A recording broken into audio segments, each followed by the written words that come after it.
Now, international pressure is growing on Myanmar's ruling military to stop its deadly crackdown on pro-democracy protesters.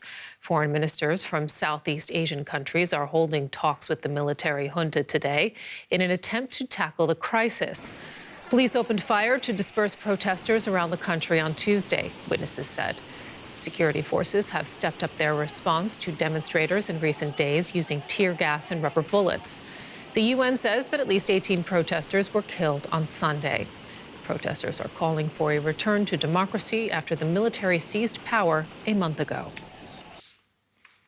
Journalist Dave Grunebaum is standing by with The View from Kuala Lumpur. So, Dave, just tell us about the situation in Myanmar, which we know that you know well. You've covered it for many, many years.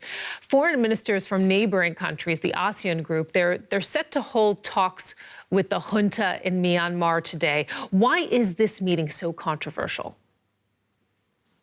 Yeah. So opponents of this are basically saying that talking to the generals and any representative of the generals is giving legitimacy to a military government that is illegitimate, and they should not be engaging in any conversations with the military because they're saying they just don't deserve it. But some of the ASEAN foreign, and by the way, I should say, included in that group of people opposed to having conversations that include the military is a group of ousted Myanmar lawmakers who say, hey, you should be talking to us.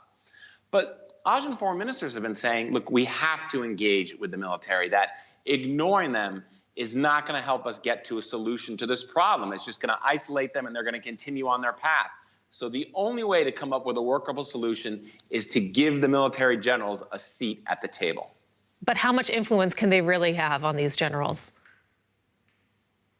So interesting thing you bring out there, because while Western pressure, sanctions from the U.S. really is not going to have much impact on the generals' decision-making, Myanmar, the generals included, value their membership in the Association of Southeast Asian Nations. They value that membership more than they value their membership in the United Nations. So the generals will certainly listen to what ASEAN has to say. But ASEAN has generally been a toothless organization.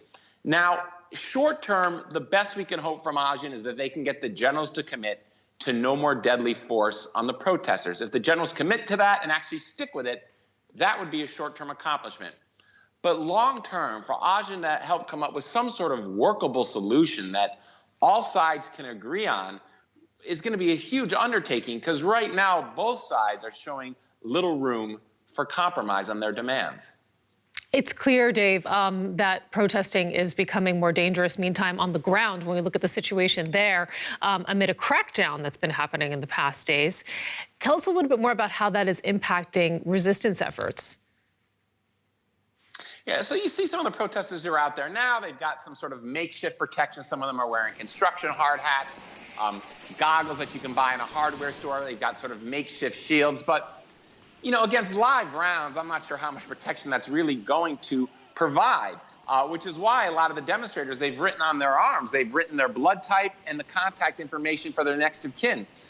These demonstrators, they realize how dangerous this is, not only from the number of people who died on Sunday, but also they know the junta in past years where they've shown no hesitation to gun down hundreds of demonstrators at a time on the streets.